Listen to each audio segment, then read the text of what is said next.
Joan Paterna. When did you first come to MCC? 87. 1987. That's when I was deployed here first time. But did you have contact with college Absolutely. Since 1972, when Andy got hired here. Was very much locked in since 72. So what were you doing for the 15 years between 72 and 87?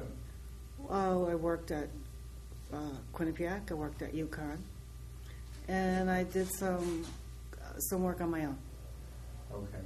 But obviously you would have known what was going on here through Oh, yeah. Andy. Oh, yeah. Oh, yeah. He was very busy here all the time, and so I was here a lot. What was the college, even though you were not working here, what was the college like in the 70s and into the mid-80s?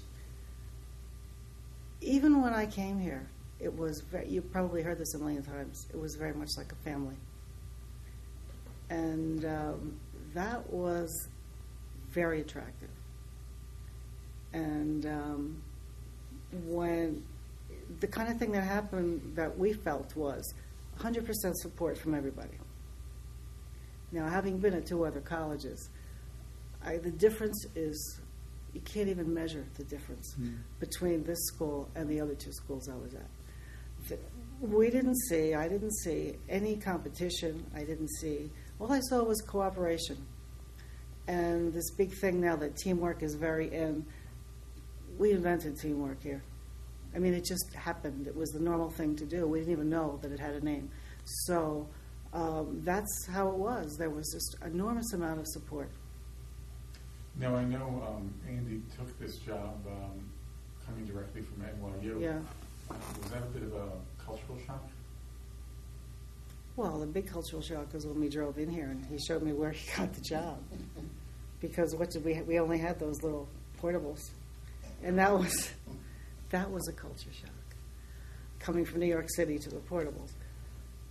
But the people made all the difference. And after a little while, when I came over to see if I could get a job here, I was told right off, no, you'll never work here. Nepotism, you cannot be hired here, ever. But he left, and I came. So a previous president, Dean had a policy. So a job was posted in, 86, 87? And yeah, I did a little bit with a little research thing. And so I just came in that way, and then I did some part-time with continuing ed a little bit. And then there was looking for a job in the College Learning Center. Somebody was going to half teach and half do College Learning Center tutoring. And so I interviewed for that, and I got that. And I've been here ever since. And I wouldn't be anywhere else. What changes have you seen over 40 years? Changes. We got so much bigger. We used to come here. The people used to say, "How could you be there that long? Be anywhere that long?" And the thing about it is that we really always noticed was that you come to work and you see all your close friends. You know, you have a really good time when you go to work. Going to work isn't going to work. Going to work is to be with your friends and do a job that you really enjoy doing at the same time. What more could you ask? So that's how it all started. And over time, we just got so big that, you know, what we've lost is knowing everybody. What we've lost is being able to, you know, you just walk through the hallway and whatever you needed to do or whoever you needed to talk to, you'd find them. And it's different now. There are just a lot of people that it's hard to keep track of where you're going, and it's more, a lot more divided, you know, a lot more little turfy kind of things than there used to be. A lot more detail that you have to go through than we used to. You needed something, you called somebody, you did it. Now you have to go through a lot of steps. But that's part of being big. Talk about some of the students you had in your classes. Students have been really interesting. They used to all be older than me. And now they're a whole lot younger. You know, we used to have a lot of adult students. Now if you get 3 adult students in a class, you're like, oh my God, thank goodness. So I think one of the things that we've lost in that is having role models for the young kids. We have so many young kids, they don't know how to be college students, and it's harder to get them, it's harder to get them to get into the college mode without having some kind of adult role models. That's a little bit of a problem. And our kids are far less prepared now, the young kids. It used to be, with a little bit of help, the people who, have been out of school a long time could actually be refreshed and catch up. But the kids now, a lot of them coming in, didn't get enough good basic information, so that the additional help is not enough. That's a problem that I found in the classroom. Who were some of the people, faculty and staff, who've been important to you over the years? Oh boy, there's so many of them. Well, it's hard. All in different places. It used to be fun to go to faculty senate meetings, where, I was the kid, and then there was Bill Dowd and John Gustafson and all these John Southern all hollering at each other, and it was a scary experience as a kid to see that. And then 5 minutes later, you see them out, going out together, doing this and doing that. And it was just the way it was. It took a while to learn that wasn't meant to be scary. And who else? Oh gosh, Mary Ann Handley, she was wonderful. And those were the days when Steve Cassano, the old guys, right? We used to have all kinds of events at everybody's house, like a lot. We don't do that anymore. At least I'm not invited, so I don't know if they do it anymore. Jeez, so many years. I don't know. What are you proud of in terms of accomplishments over the decades?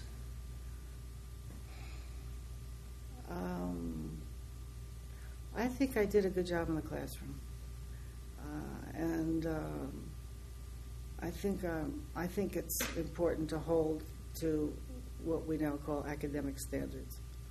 Kids need to know a certain thing. They're at college. They have to do college level work, and if they're here to try, and they either try and succeed, or they try and they fail. It's important, I think, to hold those standards because it's a college. So for me, I'm proud of being able to do that in spite of all that's out there in terms of worrying about making it easier and dumbing it down and all that. I won't do that. So for me, I did more little things than I did big things, and some of that has to do with my health issues. But that's where my regrets go, that I couldn't get involved in more things that I might have. So for me, the classroom is the number one thing.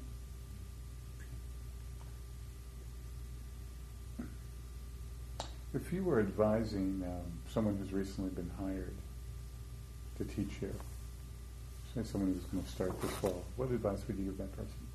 What advice would I give them? Yeah. I would say, first thing is get to know all the people in your department and get to know everybody in your hallway and just get to know as many people as you can.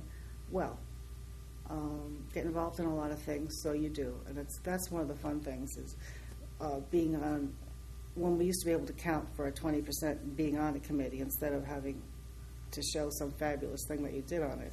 You got to know a whole lot of people that you wouldn't have necessarily known as well otherwise. And that's important. That's something that I would say, because I expect that most people who come here want to be good teachers. So I think there's that other part that's really important. Earlier, you mentioned having taught at Quinnipiac in UConn, and you mentioned that the culture, the atmosphere here was dramatically different. Can you account for that?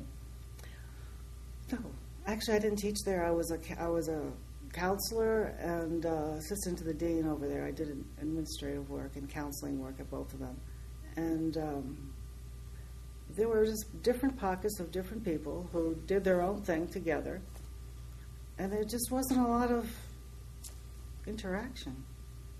You know, people were here and then they were gone. There wasn't anything that people did together after. They went to work and they came home. In both places, that's what I saw. Do you think MCC is moving or has moved in that direction? Yes. Yes. That, to me, is sad. But I don't know. Maybe that's the way things are today. Maybe that's the way things are when they get huge. And maybe that's the way the other institutions were like that, because they were huge. I don't know. But I prefer the old way here. Now, maybe that's because I'm old. You know, I hate to keep new people when they come in. Lots of times, Jean Wynn, and I, being the two of the oldest people here, we sometimes talk about that to the new kids. And we have to try to be quiet because we don't want to sound like the grandma. So we're saying, oh, the olden days were so wonderful. But the olden days were wonderful. That's the problem. Is there anything else you'd like to discuss or talk about? You know, I was trying to think of things. But actually, all I can say is this has been, for me, a fabulous experience. I couldn't have been in a better place at a better time, having, you know, come up through what I thought were the really good years. Met some really great people who I'll be friends with forever. And that's really important. Not to mention that the job has been great. I started out teaching before I went into the counseling and into the administration and then back out into the teaching again. And in fact, it was MCC that took me back to teaching because I walked in the hallways and I just felt like, you know what, I really want to be in the classroom. I don't like that stuff of being out of the classroom. So it's the people experience that, to me, is the number one for here, whether it's the students or the friends. And so I don't have anything fabulous. So I would be curious, I'm going to go back to your comparisons of the schools in the past and the present. If you were empowered to do whatever it took to regenerate this thing that you described, what would you do? Here? Here? Yeah. If you wanted to goose people and get them back into the kind of mood, the kind of people you described. Yeah. Could you? I don't know. It's a tough Yeah. I don't know, because so many of the people, well, in conversations with some of the new people, a lot of them feel like my job and my home life are two separate things. And they like it that way. And they want to go to work and come home. You know, it's a different viewpoint. And if that's the way that they feel, I don't know what you can do about it. We've had, you know, lots in recent years, experiences where people were having events at their houses and things, and like people didn't show up. Well, why didn't they show up? They live 2 miles away. Well, separate my work from my social life. I don't know, is that the thing that young people do now? That's, you know, I haven't talked to everyone. So I don't know half the people that work here now, which I hate. At the graduation line, there were a few of us saying, "Who the heck are they?" You know, it feels bad. Well, I was part-time here in the late 70s, but I've heard enough stories, and it just seems that there were so many people who had a real vested interest in the creation You're right. of this college. Yeah. And I think that brought a sense of community. Yeah. That does not exist today. Yeah. What I think has carried over since those days is the fact that we don't seem to have the petty bickering and backstabbing that many of my colleagues at some of the larger institutions. Right. I never see that. So that hasn't infiltrated, Right. thankfully. You're right. You're right. Just interjecting here, I sent a photo of Joan and Andy that is delightful because there's Joan, the wife, I don't think you were employed at the institution at this point. You see Andy peering on one side, and you see Joan with an ice cream cone peering around the corner. And I just wondered if, in part, it was the nature of what Andy did then, because he was engaged in a ton of things, and by association, you pulled in. Yeah. As Susan was with me, by the way. Right. Maybe there's some of that, that you just you volunteer, you show up, you help, because your spouse, that kind of thing. No? Well, maybe, but he enjoyed everything. When they used to do the plays, Bob Vader's plays, and everybody was in all the plays, and all that stuff was happening. Like all kinds of things were going on that everybody from all kinds of parts of the college would participate in. Yeah. And I don't know if that's going to happen anymore. So family-wise, you get pulled in. And you watch the other guy having such a good time. This must be good. If he likes it, I guess I could like it. But I think, and there's a lot of people that are, nowadays, nepotism has gone out the window, and I say, thank goodness. Yeah. Mm-hmm. I wouldn't want to be anywhere. I wouldn't want to be anywhere else. Listen.